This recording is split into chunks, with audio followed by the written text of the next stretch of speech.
Hello friends, welcome to my channel Way to Wisdom. So இன்னைக்கு நம்ம என்ன topic பார்க்க போறோம் அப்படின்னா IBC 2016. So insolvency and bankruptcy code 2016 பற்றி ஃபுல்லாக பார்க்க போகிறோம். ஸோ பிஃபோர் தட் நம்ம ஆல்ரெடி நம்மளோட சேனலில் வந்து கம்பெனிஸ் ஆக்டோட ஃபுல் டீட்டெயில்ஸும் ஃபுல் வீடியோஸும் போட்டிருக்கோம். Specifically for the CMA final students those are all appearing for June 2025 terms. Okay, so உங்களுக்கு வந்து கம்பெனிஸ் ஆக்டில் ஏதாச்சும் ஒரு பர்டிகுலர் டாபிக் வந்து டவுட் இருந்துச்சு அப்படின்னா எல்லா டாப்பிக்குமே இண்டிவிஜுவலாக நான் வீடியோஸ் போட்டிருக்கேன், பார்க்கலாம். எக்ஸப்ட் கம்பெனிஸோட ஃபார்மேஷன்ஸ் அண்ட் கன்வர்ஷன் வீடியோஸ் மட்டும் இருக்காது. பிகாஸ் ஆல்ரெடி அது வந்து நீங்கள் இன்டர்னில் படிச்சிருப்பீங்க. ஸோ லேட்டராக டைம் இருந்துச்சுன்னா நான் உங்களுக்கு அந்த வீடியோஸும் ஆட் பண்ணுறேன். ஸோ ஓகேவா. ஸோ இன்றைக்கி நம்ம பார்க்க போகிறது என்ன அப்படின்னா insolvency and bankruptcy code. So first insolvency and bankruptcy code ஓட இன்சால்வன்சி அப்படின்னா என்னன்ட்டு நமக்கு ஃபஸ்ட்டு மெயினாக தெரியணும். ஓகேவா. ஸோ பிஃபோர் தட் எதுக்கு வந்து இது கோடு அப்படின்னு சொல்கிறாங்க அப்படின்னா, இதுவரையும் நம்ம எல்லாமே லா அப்படின்னு தான் பார்த்துருப்போம். ஓகேவா. ஸோ இது ஏன் கோட் அப்படின்னு சொல்கிறாங்க அப்படின்னா, குரூப்ஸ் ஆஃப் லாவை வந்து கம்பைன் பண்ணுறது தான் நம்ம வந்து என்ன சொல்லுவோம், கோடுன்னு சொல்லுவோம். ஓகேவா. ஸோ இது ஸ்பெசிஃபிக்காக ஒரு கம்பெனி இன்சால்வன்சி ஆனால் என்ன ப்ராசஸ் பண்ணணும் அதை பற்றி டீட்டெயில்டாக இருக்கும். ஸோ இன்ட்ரெஸ்டிங்காக தான் இருக்கும். ஸோ ஃபஸ்ட்டு இந்த வீடியோ வந்து ரெண்டாக ஸ்ப்ளிட் பண்ணி போடுறேன். ஓகேவா. ஸோ ஃபஸ்ட் வந்து CIRP process, corporate insolvency resolution process, இது வந்து ஒரு வீடியோவாகவும் லிக்விடேஷன்ஸ் வந்து செகண்ட் வீடியோவாகவும் அப்லோட் பண்ணுறேன். ஓகேவா. ஸோ ஃபஸ்ட்டு வந்து இன்சால்வன்சினா என்ன அப்படின்னா, கம்பெனியில் நம்மளோட அசட்டோட லயபிலிட்டிஸ் வந்து அதிகமாக இருந்துச்சு. நம்மளோட லயபிலிட்டிஸ் இருக்குது அப்படின்னா, நம்மளோட அசட்டை வச்சு நம்மளோட லயபிலிட்டிஸை வந்து ஃபுல்ஃபில் பண்ண முடியல அப்படின்னா அந்த ஸ்டேஜை தான் நம்ம என்னென்னு சொல்லுவோம் அப்படின்னா இன்சால்வன்சி அப்படின்ட்டு சொல்லுவோம். ஓகேவா. ஸோ இப்போ அதில் வந்து 2 டைப்ஸாக இருக்குது. இப்போது இன்சால்வன்சியே வந்து இண்டிவிஜுவல் ஃபோர்ம்ஸாக இருந்துச்சு அப்படின்னா அது பேங்க்ரப்சி, அதாவது ஒரு இண்டிவிஜுவலாலேயோ இல்லாட்டி பார்ட்னர்ஷிப் ஃபார்மாலேயோ அவங்களோட லயபிலிட்டிஸை வந்து செட்டில் பண்ண முடியல, அவங்களோட அசட்டை வச்சு அவங்களோட லயபிலிட்டி செட்டில் பண்ண முடியல அப்படின்னா அப்போ அதை என்ன சொல்லுவோம் அப்படின்னா பேங்க்ரப்சின்னு சொல்லுவோம். இதே சேம் சுச்சுவேஷன் கம்பெனிக்கும் எல்எல்பி லிமிடெட் லைபிலிட்டி பார்ட்னர்ஷிப்புக்கும் ஏற்பட்டுச்சுன்னா அதை என்ன சொல்லுவோம், லிக்விடேஷன்ஸ் அப்படின்ட்டு சொல்லுவோம். ஓகேவா. இதுதான் 2 டிஃப்ரென்ஸு. நெக்ஸ்ட்டு ஐபிசியில் என்னென்னலாம் கவர் ஆகும் அப்படின்னா insolvency, liquidations, voluntary liquidations, bankruptcy. So already சொன்னதான் பேங்க்ரப்சின்ட்டு எதை சொல்லுவோம், இண்டிவிஜுவலுக்கும் ஃபோர்ம்ஸ்க்கும் அவங்களோட லயபிலிட்டிஸை வந்து அசட்டை வச்சு செட்டில் பண்ண முடியல அப்படின்னா அது பேங்க்ரப்சி சொல்லுவோம். லிக்விடேஷன் எதுக்கு சொல்லுவோம், கம்பெனிக்கும் எல்எல்பிக்கும் இன்சால்வன்சி வந்துச்சுன்னா அது என்ன சொல்லுவோம், லிக்விடேஷன்ஸ் அப்படி சொல்லுவோம். வாலண்ட்ரி லிக்விடேஷன்ஸ். ஸோ வாலண்ட்ரி லிக்விடேஷனுங்கிறது வந்து என்ன அப்படின்னா, ஸோ கம்பெனியில் உள்ள மெம்பர்ஸ்க்கே வந்து கம்பெனியில் உள்ள மெம்பர்ஸ் எல்லாத்துக்குமே மெம்பர்ஸ்க்கோ மேனேஜ்மெண்ட்டுக்கோ அவங்களோட கம்பெனியை வந்து ஃபர்தராக மூவ் பண்ண முடியல அப்படின்னா ஒரு ரெசல்யூஷன் பாஸ் பண்ணி அவங்களே ஓனாக லிக்விடேட் பண்ணுறது தான் வாலண்ட்ரி லிக்விடேஷன்ஸ். ஓகேவா. ஸோ இது எல்லாமே இந்த ஐபிசி 2016 கவர் ஆகும். ஓகே. ஸோ இந்த ஐபிசி வந்து யாருக்கெல்லாம் அப்ளிகபிலிட்டி ஆகும் அப்படின்னா, இந்த ஐபிசி வந்து எதுக்கெல்லாம் அப்ளிகபிள் ஆகும் அப்படின்னா ஒரு 6 சுச்சுவேஷன் இருக்குது. ஸோ இது வந்து இம்பார்ட்டன்ட் கொஸ்டின் பேப்பரில் வந்து கேட்டிருக்காங்க. ஸோ எதுக்கெல்லாம் அப்ளிகபிள் ஆகும் அப்படின்னா, a company incorporated under the companies act, அதுக்கப்புறம் அண்டர் எனி ஸ்பெஷல் ஆக்ட் அப்படின்னா ஃபார் எக்ஸாம்பிள் இன்சூரன்ஸ்க்கு வந்து இன்சூரன்ஸ் ஆக்ட்னு செப்பரேட்டாக இருக்குது, பேங்கிங் ரெகுலேஷன்ஸ் ஆக்ட்னு செப்பரேட்டாக இருக்குது, அதே மாதிரி எலக்ட்ரிசிட்டி அந்த மாதிரி ஸ்பெசிஃபிக்காக ஸ்பெஷலாக ஆக்ட் இருக்குது. ஸோ ஃபர்ஸ்ட் வந்து company incorporated under companies act, அதுக்கப்புறம் அண்டர் எனி ஸ்பெஷல் ஆக்ட், எல்எல்பினா limited liability partnership under section 2008, அதுக்கப்புறம் other body corporate notified by the central government, any body corporate which is notified by the central government. ரெண்டாவது partnership form, அப்புறம் person guaranteed to a corporate debtors. Okay. So இவங்க எல்லாத்துக்குமே இந்த IBC applicable ஆகும். மொத்தம் 6 தான். First companies incorporated under companies act, under special act, LLB, partnership. இது 4 ஈஸியாக நீங்கள் ரிமைண்ட் பண்ணிடுவீங்க. அது போக அடிஷ்னலாக 2 என்னது அப்படின்னா other body corporate maybe notified by the central government. இது போக வேறு ஏதாச்சும் கம்பெனி சென்ட்ரல் கவர்மெண்ட் நோட்டிஃபைடு பண்ணியிருந்தாங்க அப்படின்னா அவங்களுக்கு என்ன இன்சால்வன்சி ஐபிசி கோடு வந்து அப்ளிகபிள் ஆகும். ஸோ அனதர் பாயிண்ட் வந்து என்னன்னா a person guaranteed to corporate debtors. So corporate டெப்டர்ஸுங்கிறது வந்து கம்பெனி தான். ஓகே. ஸோ கம்பெனிக்கு நம்ம ஏதாவது லோன் கொடுத்துருப்பாங்கல்ல, ஸோ அதுதான். So personal guarantor to corporate debtors. So இதுவும் இதில் கவர் ஆகும். மொத்தம் 6 பாயிண்ட்ஸ் தான். ஓகே, அடுத்தது நான் அப்ளிகபிலிட்டி.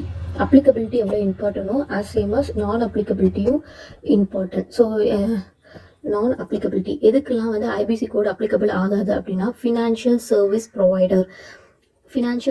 ப்ரொவைடருக்கு அப்ளிகபிள் ஆகாது. பிகாஸ் ஏன் ஃபினான்ஷியல் சர்வீஸ் ப்ரொவைடருக்கு அப்ளிகபிள் ஆகாது அப்படின்னா, அவங்களோட மெயின் டியூட்டிஸே வந்து அமௌண்ட்டு வந்து கொடுக்குறது, லோன் ப்ரொவைட் பண்ணுறது, கேரண்டி ப்ரொவைட் பண்ணுறது, இதுதான் வந்து ஃபினான்ஷியல் சர்வீஸ் ப்ரொவைடரோட மெயின் டியூட்டி. ஸோ அவங்களுக்கு வந்து இந்த ஐபிசி கோடு வந்து அப்ளிகபிள் ஆகாது. ஸோ யாரை ஃபினான்ஷியல் சர்வீஸ் ப்ரொவைடர்னு சொல்லுவோம் அப்படின்னா, for example banks, financial institutions, mutual fund, insurance company, asset reconstructions company. ஓகேவா? ஸோ இவங்கள தான் என்ன சொல்லுவோம்னா ஃபினான்ஷியல் சர்வீஸ் ப்ரொவைடர்ஸ். ஸோ இவங்களுக்கு அந்த ஐபிசி வந்து அப்ளிகபிள் ஆகாது. இந்த ரெண்டுமே அப்ளிகபிலிட்டியும் non applicability important. Whether they ask in short நோட்ஸில் கேட்கலாம், இல்லாட்டி ஒன் வேர்ட்ஸ்லையும் கேட்கலாம். ஓகேவா? அடுத்தது ஃபினான்ஷியல் சர்வீஸ் ப்ரொவைடராக இருந்தாலும் ஒரே ஒரு சுச்சுவேஷன்ஸில் மட்டும் அப்ளிகபிள் ஆகும். யாருக்கு அப்படின்னா என்பிஎஃப்சி அவங்களோட அசட் சைஸ் வந்து மோர் தென் 500 crores இருந்துச்சு அப்படின்னா அவங்களுக்கு ஐபிசி கோடு வந்து அப்ளிகபிள் ஆகும். என்பிஎஃப்சியும் எது கீழே தான் வரும், ஃபினான்ஷியல் சர்வீஸ் ப்ரொவைடர் கீழே தான் வரும். ஆனால் அவங்களோட அசட் சைஸ் வந்து 500 crores மேலே இருந்துச்சு அப்படின்னா அவங்களுக்கு இந்த ஐபிசி கோட் 2016 அப்ளிகபிலிட்டி ஆகும். ஸோ இதுவரையும் நம்ம என்ன பார்த்துருக்கோம், இன்சால்வென்சினா என்ன, இன்சால்வென்சியே கம்பெனிக்கு எல்எல்பிக்கு ஆச்சுன்னா அதை நம்ம என்னன்னு சொல்லுவோம், இதே இண்டிவிஜுவல் ஃபார்ம்ஸ்க்கு ஆச்சுன்னா இது என்ன சொல்லுவோம், அதுக்கப்புறம் ஐபிசியோட அப்ளிகபிலிட்டி அண்ட் நான் அப்ளிகபிலிட்டி இதை பற்றி சொல்லியிருக்கோம். ஓகேவா? Next application to NCLT. So CIRP ப்ராசஸ்க்கு வந்து ஃபஸ்ட்டு ஸ்டெப்பு யார்கிட்ட தான் வந்து அப்ளிகேஷன் மேக் பண்ணணும் அப்படின்னா என்சிஎல்டி. ஓகேவா? ஸோ இவங்களை தான் அப்ளேட் ட்ரைபுனல் சொல்லலாம். ஓகேவா? இல்லாட்டி அட்ஜுடிகேட்டிங் அத்தாரிட்டி சொல்லலாம். ஸோ இவங்களுக்கு தான் ஃபஸ்ட்டு அப்ளிகேஷன் மேக் பண்ணுவாங்க. யார் மேக் பண்ணுவாங்க அப்படின்னா, ஒன்று ஃபினான்ஷியல் கிரெடிட்டர், ஆப்ரேஷனல் கிரெடிட்டர்ஸ், இல்லாட்டி corporate debtors itself makes an applications to the adjudicating authority. எப்போ அப்ளிகேஷன் மேக் பண்ணுவாங்க அப்படின்னா, when default of 1 crore or more.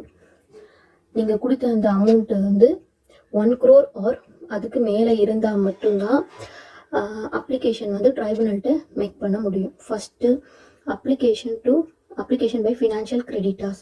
So financial creditors வந்து அட்ஜுடிகேட்டிங் அத்தாரிட்டிகிட்ட வந்து அப்ளிகேஷன் மேக் பண்ணால் என்ன ப்ராசஸ், அப்ளிகேஷன் மேக் பண்ணும்போது என்ன திங்ஸ் அட்டாச் பண்ணி கொடுக்கணும், ஸோ அதை 1 by 1 பார்க்கலாம். ஓகேவா? ஸோ ஃபஸ்ட்டு வந்து ஃபினான்ஷியல் கிரெடிட்டர்ஸ் அப்ளிகேஷன் வந்து என்சிஎல்டிகிட்ட மேக் பண்ணுறாங்க அப்படின்னா என்ன அட்டாச்மெண்ட் பண்ணணும்னா 3 அட்டாச்மெண்ட். ஒன்று records of default with informations utility, name of the resolution professional, any other informations as may be prescribed. Record of default with informations utility. So informations யூட்டிலிட்டியில் வந்து records வந்து maintain பண்ணி வச்சுருப்பாங்க. இவ்வளோ அமௌண்ட் இவங்கள்ட்ட borrow பண்ணியிருக்கோம், அந்த மாதிரி சில ரெக்கார்ட்ஸ் இருக்கும். ஸோ அந்த எந்த பர்டிகுலர் அமௌண்ட்டில் டிஃபால்ட் இருக்கோ அது the record of default with information utility. அடுத்தது name of the resolution professional. Okay, so CIRP process கீழே போகும்போது ரெசல்யூஷன் ப்ரொஃபஷனல் வந்து யாரை நீங்கள் செலக்ட் பண்ணுறீங்களோ அவங்களோட நேம் வந்து மென்ஷன் பண்ணியிருக்கணும் எப்போ அப்ளிகேஷன் மேக் பண்ணும்போதே. அது போக வேறு ஏதாச்சும் இன்ஃபர்மேஷன்ஸ் இருந்தாலுமே அதையும் நீங்கள் என்ன பண்ணிக்கலாம்னா உங்கள் அப்ளிகேஷனோட அட்டாச் பண்ணி கொடுக்கணும். ஃபர்தராக அட்ஜுடிகேட்டிங் அத்தாரிட்டி என்ன பண்ணுவாங்க அப்படின்னா, அவங்களோட டியூட்டி என்ன அப்படின்னா, வித்தின் 14 daysக்குள்ளே ஒன்று அவங்க மேக் பண்ண யாரும் ஃபினான்ஷியல் கிரெடிட்டர்ஸ் மேக் பண்ண அப்ளிகேஷனை அக்செப்டாக ரிஜெக்ட் பண்ணணும். அக்செப்ட் பண்ணுறதா இருந்தாங்க அப்படின்னா 3 things வந்து நோட்டீஸ் பண்ணணும். ஒன்று, டிஃபால்ட் உண்மையாக அக்வர்ட் ஆகிடுக்கா. ஸோ டிஃபால்ட்டுங்கிறது மேலே நம்ம மென்ஷன் பண்ணோம்ல 1 crore ஆர் மோர், அதுக்கு மேலே உண்மையாக டிஃபால்ட் வந்து அக்வயர் ஆகிருக்கான்னு பார்க்கணும். அடுத்தது அப்ளிகேஷன் இஸ் கம்ப்ளீட், இவங்க மேக் பண்ண அப்ளிகேஷன் ஃபுல்ஃபில்ட் ஆகிருக்கா அப்படின்ட்டு பார்க்கணும். ஸோ எப்படி பார்ப்பாங்க அப்படின்னா, அப்ளிகேஷன் மேக் பண்ணும்போது ஸ்பெசிஃபிக்காக இந்த அட்டாச்மெண்ட்லாம் அட்டாச் பண்ணணும்னு சொல்லியிருக்காங்களா, ஸோ இந்த அட்டாச்மெண்ட் எல்லாம் ஃபுல்ஃபில் பண்ணியிருக்கா அப்படின்ட்டு பார்ப்பாங்க. அது போக இந்த அட்டாச்மெண்ட்டில் ரெசல்யூஷன் ப்ரொஃபஷனலுங்கிறவங்களோட நேமை வந்து மென்ஷன் பண்ணியிருப்பாங்க. ஸோ அவங்க வந்து எந்த டிசிப்ளினரி ப்ரொசீடிங்ஸும் இருக்கக்கூடாது அப்படின்ட்டு, அவங்க நேம்க்கு அகேன்ஸ்டாக எந்த டிசிப்ளினரி ப்ரொசீடிங்ஸும் பெண்டிங்ஸாக இருக்கக்கூடாது அப்படின்ட்டு செக் பண்ணுவாங்க. யார்? அட்ஜுடிகேட்டிங் அத்தாரிட்டி செக் பண்ணுவாங்க. ஆஃப்டர் தட் இந்த 3 கண்டிஷன்ஸும் சாட்டிஸ்ஃபைட் ஆச்சு அப்படின்னா அட்ஜுடிகேட்டிங் அத்தாரிட்டி அப்ளிகேஷன் அக்செப்ட் பண்ணுவாங்க. இன்னாட்டி ரிஜெக்ட் பண்ணுவாங்க. ஆனால் ரிஜெக்ட் பண்ணுறதுக்கு முன்னாடி என்ன பண்ணுவாங்க அப்படின்னா, யார் அப்ளிகேஷன் மேக் பண்ணாங்களோ அவங்கள்ட்ட வந்து எக்ஸ்பிளைன் பண்ணி before rejecting give notice to applicant to rectify within 7 days. So யார் அப்ளிகேஷன் மேக் பண்ணாங்களோ அவங்கள்ட்ட இன்ஃபார்ம் பண்ணி வித்தின் 7 daysக்குள்ளே இந்த மிஸ்டேக்ஸை ரெக்டிஃபை பண்ணி எனக்கு அனுப்புங்க அப்படின்னு சொல்லுவாங்க. ஸோ வித்தின் 7 daysக்குள்ளே அவங்க ரெக்டிஃபை பண்ணி அட்ஜுடிகேட்டிங் அத்தாரிட்டிக்கு சென்ட் பண்ணி அட்ஜுடிகேட்டிங் அத்தாரிட்டி சாட்டிஸ்ஃபைட் ஆச்சு அப்படின்னா அக்செப்ட் பண்ணுவாங்க. அதர்வைஸ் 7 days கொடுத்தும் அவங்க வந்து ப்ராப்பராக ரெக்டிஃபை பண்ணல அப்படின்னா அட்ஜுடிகேட்டிங் அத்தாரிட்டி ரிஜெக்ட் பண்ணிடுவாங்க. அவ்வளோதான். ஸோ ஒன்ஸ் ரிஜெக்ட் பண்ணால் சிஐஆர்பி ப்ராசஸ் இனிஷியேட் ஆகாது. ஒன்ஸ் அட்ஜுடிகேட்டிங் அத்தாரிட்டி அக்செப்ட் பண்ணிட்டாங்க அப்படின்னா சிஐஆர்பி ப்ராசஸ் இனிஷியேட் ஆகிடும். ஓகேவா? நெக்ஸ்ட்டு இப்போ ஃபினான்ஷியல் கிரெடிட்டர்ஸ் வந்து அப்ளிகேஷன்ஸ் வந்து அட்ஜுடிகேட்டிங் அத்தாரிட்டிகிட்ட மேக் பண்ணால் என்ன ப்ராசஸ், என்ன அட்டாச் பண்ணணும் அப்படின்ட்டு பார்த்தோம். லைக்வைஸ் நெக்ஸ்ட்டு யார் அப்படின்னா operational creditors. Operational creditors applications வந்து மேக் பண்ணணும்னா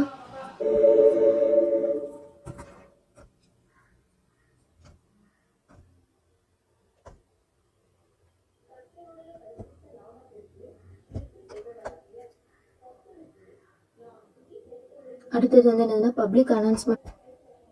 நெக்ஸ்ட்டு செக்ஷன் 15 வந்து public announcement of CIRP process. So application accept ஆனோடனே ஃபஸ்ட்டு மொராட்டோரியம் ப்ராசஸ், ரெண்டாவது public announcement of CRP process. So CRP process start ஆகிட்டு அப்படின்ட்டு பப்ளிக்காக ஒரு அனௌன்ஸ்மெண்ட் மேக் பண்ணுவாங்க. அதில் என்னெல்லாம் இன்க்ளூட் பண்ணுவாங்க அப்படின்னா the name of the authority with which the corporate debtor is registered. For example, company எம்சிஏல வந்து கம்பெனி வந்து ரிஜிஸ்டர் ஆகிடுக்குல. ஸோ எந்த அத்தாரிட்டிக்கு கீழே அந்த கம்பெனி ரிஜிஸ்டர் ஆகிடுக்கு அப்படின்ட்டு பப்ளிக் அனௌன்ஸ்மெண்ட் பண்ணுவாங்க. First point. ரெண்டாவது பாயிண்ட் வந்து last date for submission of claims. So public announce பண்ணும்போது இந்த கம்பெனிக்கு வந்து யாரெல்லாம் வந்து அமௌண்ட் வந்து கொடுத்துருப்பாங்களோ, ஃபார் எக்ஸாம்பிள் லோனாக அந்த மாதிரி கொடுத்துருப்பாங்களோ, ஸோ அவங்கள்ட்ட வந்து கிளைம்ஸ் எவ்வளோ கிளைம்ஸ் வந்து பெண்டிங் இருக்குது அப்படின்ட்டு அதுக்கு ஒரு லாஸ்ட் டேட் வந்து ஃபிக்ஸ் பண்ணியிருப்பாங்க. இந்த டேட்டுக்குள்ளே கிளைம்ஸ் ஏதாச்சும் உங்களுக்கு கம்பெனிகிட்டேருந்து ரெக்கவர் பண்ணி தரணும் அப்படின்னா சொல்லுங்கள் அப்படின்ட்டு மென்ஷன் பண்ணியிருப்பாங்க. அப்புறம் details of interim resolution professional. So interim resolution ப்ரொஃபஷனலோட டீட்டெயில்ஸ் மென்ஷன் பண்ணியிருப்பாங்க. அப்புறம் ஃபால்ஸாக கிளைம்ஸ் எதுவும் மென்ஷன் பண்ணியிருந்தீங்க அப்படின்னா அதுக்கான பெனால்ட்டி வந்து என்ன அப்படின்ட்டு மென்ஷன் பண்ணியிருப்பாங்க. அடுத்தது closure of CIP process. CIP ப்ராசஸோட க்ளோஷர் டேட் என்னைக்கு அப்படின்ட்டு அதில் மென்ஷன் பண்ணணும். அடுத்தது appointment of interim resolution professional by adjudicating authority. So ஸ்டார்டிங்லேயே பார்த்தோம், அந்த ஃபினான்ஷியல் கிரெடிட்டர்ஸ்க்கும் கார்பரேட் டெப்டர்ஸுக்கும் ரெசல்யூஷன் ப்ரொஃபஷனல் வந்து ஆல்ரெடி அப்ளிகேஷன் மேக் பண்ணும்போதே நம்ம மென்ஷன் பண்ணிவிடுவோம் நேம். ஸோ அந்த ரெசல்யூஷன் ப்ரொஃபஷனலையே நம்ம யாராக வந்து சேஞ்ச் பண்ணிக்கலாம் அப்படின்னா இன்டீம் ரெசல்யூஷன் ப்ரொஃபஷனலாக சேஞ்ச் பண்ணியிருக்கலாம். சப்போஸ் ஆப்ரேஷனல் கிரெடிட்டர்ஸில் வந்து இன்டீம் ரெசல்யூஷன் ப்ரொஃபஷனலோட நேம் ப்ரிஸ்கிரைப் பண்ணுறது வந்து ஆப்ஷனலாக இருந்துச்சு. ஸோ அந்த சுச்சுவேஷனில் என்ன பண்ணுவாங்க அப்படின்னா ஐபிபிஐ அவங்கள்ட்ட போய் கேட்பாங்க. ஸோ அவங்க வித்தின் 10 daysக்குள்ளே ஒரு நேம் வந்து அட்ஜுடிகேட்டிங் அத்தாரிட்டிக்கு ரெஃபர் பண்ணுவாங்க. நெக்ஸ்ட் அட்ஜுடிகேட்டிங் அத்தாரிட்டிக்கு சாட்டிஸ்ஃபைடாக இருந்துச்சு அப்படின்னா அவங்களே வந்து யாரும் இன்டீம் ரெசல்யூஷன் ப்ரொஃபஷனலாக அக்செப்ட் பண்ணிப்பாங்க. ஓகேவா? ஸோ அவ்வளோதான். ஸோ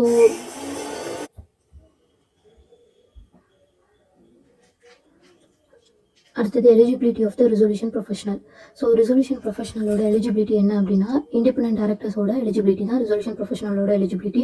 அப்புறம் ரெசல்யூஷன் ப்ரொஃபஷனல் வந்து யாராக இருக்கக்கூடாது அப்படின்னா ரிலேட்டட் பார்ட்டியாக இருக்கக்கூடாது. எம்ப்ளாயி இல்லாட்டி partner or proprietor of the கம்பெனியாக இருக்கக்கூடாது. ஓகேவா? Employee, partner, proprietor of the audit firm, cost audit firm, secretarial audit firm. இது லீகல் ஃபார்மாக இருந்துச்சு அப்படின்னா அவங்களோட transactions with corporate debtors amounting to 5% of the foam turnover எந்த வருஷத்தில் last 3 financial year. So resolution ப்ரொஃபஷனலோட எலிஜிபிலிட்டி வந்து என்ன அப்படின்னா must meet the requirement of independent director. Independent directorோட குவாலிஃபிகேஷன் என்ன, எலிஜிபிலிட்டி என்ன, அதே தான் same as applicable to the resolution professional. அதுக்கப்புறம் resolution professional related party of the கம்பெனியாக இருக்கக்கூடாது. அப்புறம் அவங்க எம்ப்ளாயியோ, ப்ரொப்ரைட்டரோ, பார்ட்னரோ இருக்கக்கூடாது. எதில் அப்படின்னா audit firm, cost audit firm, அதுக்கப்புறம் secretarial audit firm of the corporate debtor. Okay, corporate டெப்டாரோட audit firm, cost audit firm, secretarial audit firm இதிலெல்லாம் அவங்க வந்து யாராக இருக்கக்கூடாது, எம்ப்ளாயி, பார்ட்னர், ப்ரொப்ரைட்டராக இருக்கக்கூடாது. அசேமஸ் லீகல் ஃபார்ம்லேயும்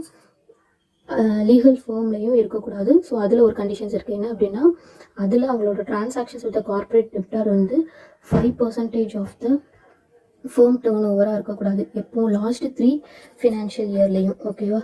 ஸோ நெக்ஸ்ட்டு வந்து section 17. From the date of commencement of the CIRP, all affairs of the company will be managed by the interim resolution professional.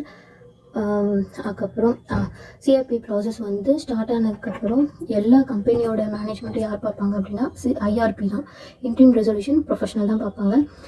Management board of directors இருப்பாங்கல்ல கம்பெனியில், அவங்களாம் suspend ஆகிடுவாங்க. And their powers will be given to the interim resolution professional. Okay, அடுத்தது duties of the interim resolution professional. So interim resolution professional அவங்களோட duties என்ன அப்படின்னா ஒரு 5 duties. First என்ன அப்படின்னா collect all informations relating to the corporate debtors. So அவங்க ஃபஸ்ட்டாக இப்போ வந்து அப்பாயிண்ட் பண்ணியிருக்காங்க. ஸோ அவங்களோட ஃபஸ்ட்டு டியூட்டி எந்த கம்பெனியில் அப்பாயிண்ட் பண்ணியிருக்காங்களோ அவங்களோட இன்ஃபர்மேஷன்ஸ் எல்லாம் கலெக்ட் பண்ணுறது. ரெண்டாவது ரிசீவ் அண்ட் கொலெக்ட்ஸ் கிளைம்ஸ் வெளியிலேருந்து எவ்வளோ கொடுக்க வேண்டியது இருக்குது அதெல்லாமே வந்து கேதர் பண்ணி இது பண்ணுவாங்க. ரெண்டாவது சிஓசி வந்து கமிட்டி ஆஃப் கிரெடிட்டர்ஸ். இதை கான்ஸ்டிடியூட் பண்ணுறது யார் அப்படின்னா இன்ட்ரீம் ரெசல்யூஷன் ப்ரொஃபஷனல் தான். அடுத்தது file informations with informations utility.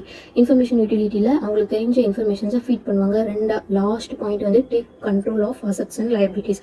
கம்பெனியோட எல்லா அசட்ஸ் அண்ட் லைபிலிட்டிஸையும் அவங்க கண்ட்ரோல் கொண்டு வருவாங்க. ஸோ ஃபஸ்ட்டு இன்ஃபர்மேஷன்ஸ் எல்லா கம்பெனி கார்பரேட் டெப்டரோட எல்லா இன்ஃபர்மேஷன்ஸ் கலெக்ட் பண்ணுவாங்க. அப்புறம் கிளைம்ஸ் ஏதாச்சும் இருந்துச்சுன்னா அதை கலெக்ட் பண்ணுவாங்க. அடுத்தது COC committee of creditor constitute பண்ணுவாங்க. அவங்களுக்கு தெரிஞ்ச இன்ஃபர்மேஷன் யூட்டிலிட்டியில் ஃபீட் பண்ணுவாங்க. அப்புறம் அவங்களோட அசட்ஸ் கம்பெனியோட அசட்ஸ் அண்ட் லயபிலிட்டிஸை டேக் ஓவர் பண்ணுவாங்க. ஓகேவா? இதுதான் duties of the interim resolution professional. அடுத்தது officer and employee of the corporate debtor has to cooperate with interim resolution professional. So section 19 என்ன சொல்லியிருக்காங்க அப்படின்னா கார்பரேட் டெப்டர்ஸ் கார்பரேட் டெப்டாஸில் உள்ள ஆஃபீஸர் எம்ப்ளாயியும் வந்து யாருக்கு கோஆப்ரேட் பண்ணணும்? இன்ட்ரீம் ரெசல்யூஷன் ப்ரொஃபஷனலுக்கு கோஆப்ரேட் பண்ணணும். Because once the CRP process start ஆனதுக்கப்புறம் இன்ட்ரீம் ரெசல்யூஷன் ப்ரொஃபஷனல் தான் அதை வந்து டேக் ஓவர் பண்ணிக்கணும். போர்ட் ஆஃப் டைரக்டர்ஸ் சஸ்பெண்ட் ஆகிடுவாங்க. ஸோ கம்பெனியில் உள்ள ஆஃபீஸர் எம்ப்ளாயிஸ் எல்லாரும் யாருக்கு கோஆப்ரேட் பண்ணணும்? இன்ட்ரீம் ரெசல்யூஷன் ப்ரொஃபஷனலுக்கு கோஆப்ரேட் பண்ணணும். Next section number 20. So section number 20ல் வந்து ஒன்றுமே இருக்காது. என்ன அப்படின்னா இன்ட்ரீம் ரெசல்யூஷன் ப்ரொஃபஷனல் வந்து necessary to conduct a business in a going concern. So எந்த காரணத்துக்காண்டி பிஸ்னஸ் வந்து ஸ்டாப் ஆகிடக்கூடாது, அவங்களோட ஒர்க்கு வந்து ஆன்கோயிங்லேயே இருக்கணும். அடுத்தது submission of proof of claims to interim resolution professional by financial creditors, operational creditors, working employee. So யார் யாருக்கு கிளைம்ஸ் இருக்கோ அவங்க வந்து இன்ட்ரீம் ரெசல்யூஷன் ப்ரொஃபஷனலுக்கு வந்து சப்மிட் பண்ணணும். இன் ஸ்பெசிஃபைட் ஃபார்ம் மென்ஷன் பண்ணியிருக்காங்க, அவ்வளோதான். அடுத்தது section 21 committee of creditors. Committee of creditors யார் கான்ஸ்டிடியூட் பண்ணுவாங்க? Interim resolution professional. Interim resolution ப்ரொஃபஷனலோட டியூட்டிஸ்லேயே நம்ம பார்த்தோம் கான்ஸ்டிடியூட் சிஓசி. ஓகேவா? ஸோ சிஓசி வந்து ஃபார்ம் பண்ணுவாங்க. ஸோ சிஓசி வந்து எப்படி ஃபார்ம் பண்ணுவாங்க அப்படின்னா அந்த கார்பரேட் டெப்டாஸில் ரெண்டுமே ஃபினான்ஷியல் கிரெடிட்டர்ஸும் ஆப்ரேஷனல் கிரெடிட்டர்ஸ் 2 பேருமே இருந்தாங்க அப்படின்னா ஃபினான்ஷியல் கிரெடிட்டர்ஸ் மட்டும்தான் சிஓசியில் வந்து ஃபுல்லாக பார்ட் எடுப்பாங்க, ஆப்ரேஷனல் கிரெடிட்டர் இருக்க மாட்டாங்க. சப்போஸ் கார்பரேட் டெப்டாஸில் ஆப்ரேஷனல் கிரெடிட்டர்ஸ் மட்டும்தான் இருக்காங்க அப்படின்னா 18 largest operational creditors by value. அடுத்தது ஒர்க்மேனுக்கு ரெப்ரசன்டேட்டிவாக ஒன்று, எம்ப்ளாய்க்கு ரெப்ரசன்டேட்டிவாக ஒரு பர்சனை அப்பாயிண்ட் பண்ணுவாங்க. ஓகேவா? அடுத்தது section 22 appointment of resolution professional. So resolution ப்ரொஃபஷனல்ங்கிறது வந்து ரெசல்யூஷன் ப்ரொஃபஷனல் அப்பாயிண்ட் பண்ணுறது செக்ஷன் 22. ஸோ ரெசல்யூஷன் ப்ரொஃபஷனல் எப்போ அப்பாயிண்ட் பண்ணுவாங்க அப்படின்னா சிஓசி வந்து கான்ஸ்டிடியூட் பண்ணுறாங்களே ஐஆர்பி இன்ட்ரீம் ரெசல்யூஷன் ப்ரொஃபஷனல், அவங்க கான்ஸ்டிடியூட் பண்ணி வித்தின் 7 டேஸ்க்குள்ளே ஒரு மீட்டிங் கண்டக்ட் பண்ணணும். அந்த மீட்டிங்கில் ரெசல்யூஷன் ப்ரொஃபஷனல் அப்படிங்கிற பர்சனை வந்து அப்பாயிண்ட் பண்ணுவாங்க ஃபார் பர்பஸ் ஆஃப் சிஐஆர்பி. ஓகேவா?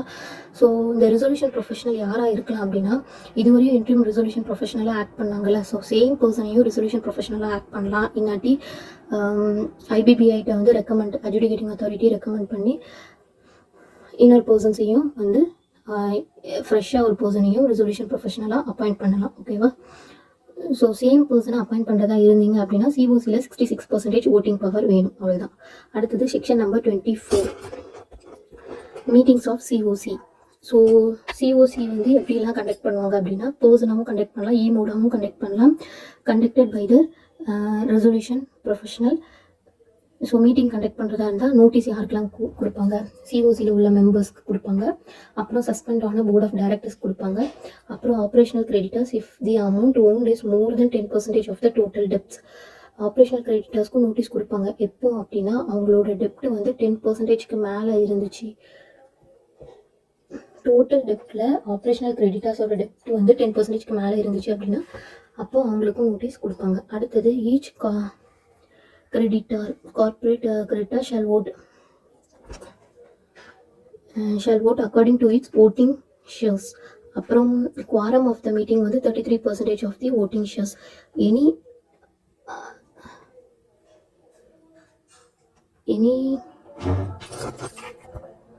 அடுத்தது ஏதாச்சும் ரெசல்யூஷன்ஸ் வந்து பாஸ் பண்ணுறதா இருந்துச்சுன்னா 66% ஓட்டிங் ரைட்ஸ் வந்து அப்ரூவ் ஆகிருக்கணும். ஓகேவா? அடுத்தது section number 23. So section number 23ல வந்து என்னென்னா resolution professional has now to conduct the CRP and manage affairs of the corporate debtors until the resolution plan is approved, liquidation order is placed. So resolution ப்ரொஃபஷனலை வந்து appoint பண்ணியிருக்கோம் நம்ம புதுசாக சிஓசியில். Okay, so appoint பண்ணோடனே அவங்களோட duties வந்து எது வரைக்கும் இருக்கும் அப்படின்னா ரெசல்யூஷன் பிளான் அப்ரூவ் பண்ணுற வரைக்கும். இன்னாட்டி கம்பெனி வந்து லிக்விடேஷன்ஸ் கீழே போச்சு அப்படின்னா அது வரைக்கும் அவங்களோட வேலிடிட்டி இருக்கும். யாரோடது? ரெசல்யூஷன் ப்ரொஃபஷனலோடது. ஓகேவா? ஸோ அவங்களோட டியூட்டிஸ் வந்து என்ன அப்படின்னா custody of the asset. Resolution professional வந்து யாருக்கு அகேன்ஸ்டாக தான் அப்பாயிண்ட் பண்ணுறாங்க அப்படின்னா இன்ட்ரீம் ரெசல்யூஷன் ப்ரொஃபஷனலுக்கு அகேன்ஸ்டாக அப்பாயிண்ட் பண்ணுறாங்க. இன்ட்ரீம் ரெசல்யூஷன் ப்ரொஃபஷனலோட ஆக்டிவிட்டீஸ் டியூட்டிஸ் எல்லாமே வந்து சாட்டிஸ்ஃபைடாக இருந்துச்சு கார்பரேட் டெப்டர்ஸ்க்கு அப்படின்னா அவங்கள ரீப்ளேஸே பண்ண மாட்டாங்க. சேம் பர்சனை ரெசல்யூஷன் ப்ரொஃபஷனல்ன்ட்டு அப்படியே ட்ரான்ஸ்ஃபர் பண்ணிடுவாங்க. அப்படி சாட்டிஸ்ஃபைடு இல்லைனா தான் ரெசல்யூஷன் ப்ரொஃபஷனலாக நியூ பர்சனை அப்பாயிண்ட் பண்ணுவாங்க. ஸோ இன்ட்ரீம் ரெசல்யூஷன் ப்ரொஃபஷனலுக்கு என்ன டியூட்டிஸ் இருந்துச்சோ சேம் டியூட்டிஸ் தான் ரெசல்யூஷன் ப்ரொஃபஷனலுக்கும் இருக்கும். அடிஷ்னலாக என்ன ஒரே ஒரு டியூட்டி அப்படின்னா இவங்க இன்ஃபர்மேஷன்ஸ் மெமரண்டம் அப்படிங்கிறது ஒரு மெமரண்டமாக ப்ரிப்பேர் பண்ணுவாங்க. ஓகேவா? அவ்வளோதான். மற்றபடி கம்பெனியோட அசெட் அதை கஸ்டடி எடுக்கிறது, மீட்டிங் கண்டக்ட் பண்ணுறது, அதுக்கப்புறம் பிஸ்னஸ் கோயிங் கன்சர்னில் இருக்கிறதுக்காண்டி அக்கௌண்டன்ட்டு ப்ரொஃபஷனல்ஸு இவங்களை அப்பாயிண்ட் பண்ணுறது, இந்த டியூட்டிஸ் எல்லாமே ரெசல்யூஷன் ப்ரொஃபஷனலோட டியூட்டிஸ். ஓகேவா? அடுத்தது financial creditors can appoint authorised representative.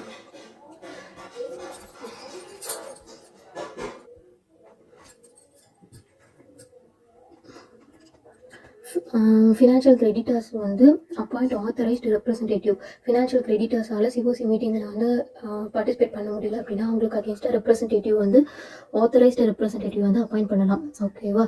So அவங்களோட டியூட்டிஸ் வந்து என்னென்னா பார்ட்டிசிபேட் அண்ட் ஓட் இந்த meeting of the COC on behalf of financial creditors. மீட்டிங்கில் பார்ட்டிசிபேட் பண்ணி ஓட் பண்ணணும். ஓகேவா? ஸோ அந்த டியூட்டி தான் அந்த ஆத்தரைஸ்டு ரெப்ரசன்டேட்டிவோட டியூட்டி. ரெண்டாவது பாயிண்ட் வந்து என்னென்னா single person can represent several financial creditors. Single person வந்து செவரல் ஃபினான்ஷியல் கிரெடிட்டர்ஸ்க்கு அகேன்ஸ்டாக ஆத்தரைஸ்டு ரெப்ரசன்டேட்டிவாக ஆக்ட் பண்ண முடியும். அப்புறம் circulate agenda and minutes to the financial creditors. So meeting conduct பண்ணாங்க அப்படின்னா மினிட்ஸ் அண்ட் அஜெண்டா ஜென்ரேட் ஆகும். ஸோ இதை வந்து ஃபினான்ஷியல் கிரெடிட்டர்ஸ்க்கு வந்து சர்க்குலேட் பண்ணுவாங்க. அதுக்கப்புறம் vote as per the instructions of the financial creditors. Financial creditors மீட்டிங்ஸில் யார் ஓட் பண்ணணும்ட்டு சொல்கிறாங்களோ அவங்கள தான் ஓட் பண்ணணும். ஃபினான்ஷியல் கிரெடிட்டர்ஸ்க்கு அகேன்ஸ்டாக வந்து ஆக்ட் பண்ணக்கூடாது. ஓகேவா? ஸோ இந்த 5 பாயிண்ட்ஸும் செக்ஷன் நம்பர் 25A மென்ஷன் பண்ணியிருக்காங்க. அடுத்தது replacement of resolution professional by the COC. ஓகேவா? இது வந்து என்ன அப்படின்னா ஆல்ரெடி வந்து இன்ட்ரீம் ரெசல்யூஷன் ப்ரொஃபஷனலுக்கு அகேன்ஸ்டாக ரெசல்யூஷன் ப்ரொஃபஷனலை அப்பாயிண்ட் பண்ணாங்க. இப்போ அந்த ரெசல்யூஷன் ப்ரொஃபஷனல் அவங்களோட டியூட்டிஸை ப்ராப்பராக பண்ணலை அப்படின்னா committee of creditors committee of creditors வந்து எல்லாரும் ஒன்றா சேர்ந்து வேறு ரெசல்யூஷன் ப்ரொஃபஷனல் வேணும் அப்படின்ட்டு அட்ஜுடிகேட்டிங் அத்தாரிட்டிகிட்ட அப்ளிகேஷன் மேக் பண்ணுவாங்க. ஸோ 66% ஓட்டிங் வச்சு யார்கிட்ட அப்ளிகேஷன் மேக் பண்ணுவாங்க அப்படின்னா யார்கிட்ட அப்ளிகேஷன் மேக் பண்ணுவாங்கன்னா அட்ஜுடிகேட்டிங் அத்தாரிட்டிகிட்ட வேறு ரெசல்யூஷன் ப்ரொஃபஷனல் அப்பாயிண்ட் பண்ணுங்க அப்படின்ட்டு. நெக்ஸ்ட்டு அட்ஜுடிகேட்டிங் அத்தாரிட்டி என்ன பண்ணுவாங்க? IBBIட்ட வந்து ரெஃபர் பண்ணுவாங்க. அவங்க வித்தின் 10 daysக்குள்ளே ஒரு நேமை ரெஃபர் பண்ணுவாங்க. அது சாட்டிஸ்ஃபைடாக இருந்துச்சுன்னா அட்ஜுடிகேட்டிங் அத்தாரிட்டி அந்த பர்சனை ரெசல்யூஷன் ப்ரொஃபஷனலாக அப்பாயிண்ட் பண்ணுவாங்க. இல்லாட்டி ரிஜெக்ட் பண்ணிவிட்டு சேம் பர்சனே ரெசல்யூஷன் ப்ரொஃபஷனலாக இருப்பாங்க. ஓகேவா? Next section number 29 preparation of information memorandum. So resolution ப்ரொஃபஷனலோட டியூட்டிஸில் நம்ம பார்த்தோம்ல இன்ஃபர்மேஷன்ஸ் மெமரண்டம் வந்து ப்ரிப்பேர் பண்ணணும் அப்படின்ட்டு. Okay, so resolution professional shall prepare an information memorandum, provide information memorandum to resolution applicant based on information memorandum prepare the resolution plan. ஓகேவா? So resolution professional வந்து information memorandum வந்து prepare பண்ணி resolution அப்ளிகண்ட்டை வந்து கொடுப்பாங்க. So resolution அப்ளிகண்ட்னா யார், அவங்களோட eligibility என்னவா இருக்கணும்ட்டு பின்னாடி பார்ப்போம். ஓகேவா? அப்ளிகண்ட்டுக்கு வந்து ரெசல்யூஷன் இன்ஃபர்மேஷன் ப்ரொவைட் பண்ணுவாங்க. அதை வச்சு ரெசல்யூஷன் அப்ளிகண்ட் என்ன பண்ணுவாங்க அப்படின்னா ரெசல்யூஷன் பிளான் அப்படிங்கிறது ஒன்று ப்ரிப்பேர் பண்ணுவாங்க. ஓகேவா? அடுத்தது இந்த பர்சன் செக்ஷன் நம்பர் 29A வந்து a person not eligible to act as a resolutions applicant.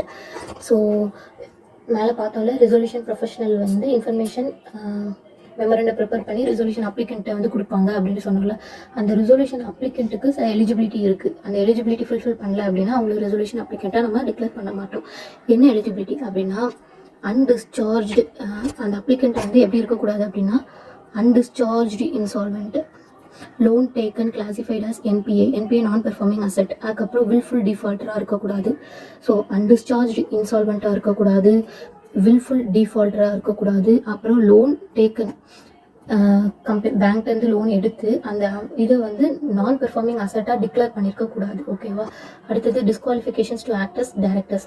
So directors சாப்டரில் டிஸ்குவாலிஃபிகேஷன்ஸ்க்கு ஒரு செக்ஷன் பார்த்தோம்ல, ஸோ அந்த செக்ஷன்ஸ்க்கு அகெயின்ஸ்டாக இந்த அப்ளிகண்ட் வந்து இருக்கக்கூடாது. அடுத்தது ப்ரொஹிபிட்டட் பை செபியால் ப்ரொஹிபிட்டட் பண்ண பர்சனாக இருக்கக்கூடாது. அதுக்கப்புறம் கன்விக்டட் ஆஃப் தி அஃபென்ஸ்க்கு எந்த அஃபென்ஸும் பண்ணியிருக்கக்கூடாது. அது ரெண்டாக ஸ்ப்ளிட் ஆகுது. 2 years ஆர் மோராக இருந்துச்சு அப்படின்னா அண்டர் 12th ஷெட்யூல் அஃபென்ஸ் கீழே இருக்கக்கூடாது. அடுத்தது 7 years ஆர் மோர் அண்டர் எனி அதர் ஆக்ட் கீழே, 7 years ஆர் மோர் அண்டர் எனி அதர் ஆக்ட் கீழே அஃபென்ஸ் ஆகிருக்கக்கூடாது. ஓகேவா?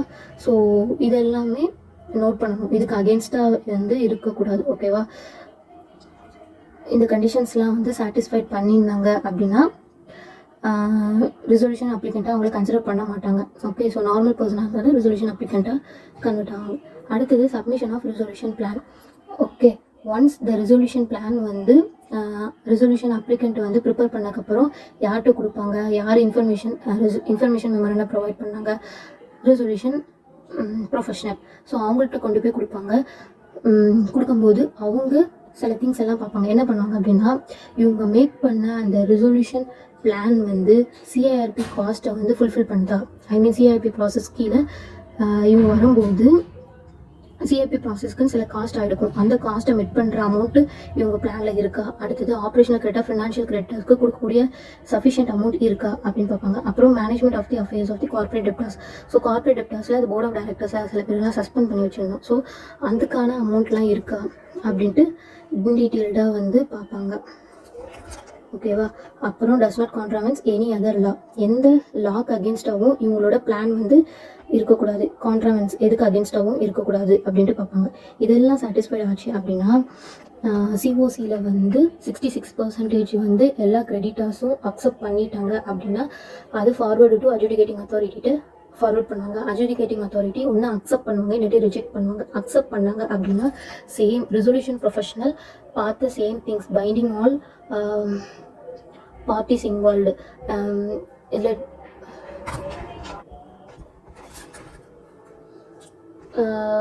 ஒன்ஸ் அட்ஜுடிகேட்டிங் அத்தாரிட்டிகிட்ட ஃபார்வர்ட் பண்ணோடனே அவங்க அக்செப்ட் ரிஜெக்ட் பண்ணுவாங்க. ஸோ அக்செப்ட் பண்ணுறதா இருந்தாங்க அப்படின்னா எல்லா பார்ட்டிஸும் அது பைண்டிங் ஆகிறாங்களான்னு பார்ப்பாங்க. அடுத்தது ஸ்டார்டிங்கில் வந்து சிஆர்பி ப்ராசஸ் ஸ்டார்ட் பண்ணும்போது மொராட்டோரியம் ப்ராசஸ் வந்து ஸ்டார்ட் ஆகிருக்கும். ஸோ இப்போ அக்செப்ட் பண்ணாங்க அப்படின்னா அது வந்து எண்ட் ஆகிடும். அடுத்தது resolution applicant shall obtain the necessary approval within the 1 year. Okay, within இயர்க்குள்ளே சில நெசசரி அப்ளிகேஷன்ஸ்லாம் வந்து அப்ரூவல்லாம் வாங்க வேண்டியது இருக்கும். ஓகேவா? ஸோ அதெல்லாம் வித்தின் இயர்க்குள்ளே வந்து அவங்க வாங்கியிருக்கணும். சப்போஸ் அட்ஜுடிகேட்டிங் அத்தாரிட்டிக்கு வந்து சாட்டிஸ்ஃபைட் இல்லை அப்படின்னா அவங்க ரிஜெக்ட் பண்ணிடுவாங்க. ரிஜெக்ட் பண்ணியிருந்தாங்க அப்படின்னா ஸ்ட்ரெயிட்டாகவே அது எதுக்கு போய்டும் அப்படின்னா லிக்விடேஷன் ப்ராசஸ் கீழே போய்டும். ஓகேவா? So that's all. ஸோ இந்த வீடியோவில் நம்ம சிஐபி ப்ராசஸ் மட்டும்தான் பார்த்தோம். ஓகேவா? ஸோ ஐபிசியோட அப்ளிகபிலிட்டி நான் அப்ளிகபிலிட்டி பார்த்தோம், ஐபிசி இன்சால்வன்சினா என்னன்னு பார்த்தோம், அப்ளிகபிலிட்டி நான் அப்ளிகபிலிட்டி பார்த்தோம். அப்புறம் 3 பர்சன்ஸ் வந்து அப்ளிகேஷன் அட்ஜுடிகேட்டிங் அத்தாரிட்டிகிட்ட வந்து மேக் பண்ணுவாங்க. அடுத்தது ஒன் சிஐபி ப்ராசஸ் ஸ்டார்ட் பண்ணோடனே 3 திங்ஸ் வந்து நோட்டிஃபை பண்ணணும். ஒன்று மொராட்டோரியம் ஸ்டார்ட் பண்ணுவாங்க, பப்ளிக் அனௌன்ஸ்மெண்ட் மேக் பண்ணுவாங்க, அதுக்கப்புறம் இன்டரிம் ரெசல்யூஷன் ப்ரொஃபஷனலை அப்பாயிண்ட் பண்ணுவாங்க. அடுத்தது மொராட்டோரியமில் வந்து மொராட்டோரியம் பீரியடில் வந்து ஒரு 5 திங்ஸ் வந்து பண்ணக்கூடாதுன்னு சொல்லியிருப்பாங்க. அடுத்தது பப்ளிக் அனௌன்ஸ்மெண்ட் மேக் பண்ணும்போது என்னெல்லாம் இன்வால்வ் ஆகிருக்கும் அது பார்த்தோம். அடுத்தது இன்டீம் ரெசல்யூஷனில் வந்து அப்பாயிண்ட் பண்ணுவாங்க. அவங்களோட டியூட்டிஸ் அண்ட் ரெஸ்பான்சிபிலிட்டி பார்த்தோம். அப்புறம் ரெசல்யூஷன் ப்ரொஃபஷனலோட டியூட்டிஸ் என்னென்னு பார்த்தோம். அடுத்தது இன்ஃபர்மேஷன் மெமரண்டம்னா என்னென்னு பார்த்தோம். ரெசல்யூஷன் அப்ளிகண்ட்னா யாருன்னு பார்த்தோம். அவங்களோட எலிஜிபிலிட்டி என்னென்னு பார்த்தோம். ஓகேவா? ஸோ ஃபுல்லாக நம்ம சிஐஆர்பி ப்ராசஸோட கம்ப்ளீட் பண்ணிட்டோம். நெக்ஸ்ட்டு லிக்விடேஷன்ஸ் மட்டும் நமக்கு இருக்குது. ஸோ அதையும் கம்ப்ளீட் பண்ணிட்டோம் அப்படின்னா ஐபிசி ஆக்ட் 2016 கம்ப்ளீட் ஆகிடும். ஸோ இது வந்து பார்ட் 1 போடுறேன். ஸோ பார்ட் 2ல் லிக்விடேஷன் பற்றி டீட்டெயிலாக பார்க்கலாம். ஓகேவா? தேங்க்யூ. ஏதாவது டவுட் இருந்துச்சு அப்படின்னா நீங்கள் கமெண்ட் பண்ணலாம். தேங்க்யூ.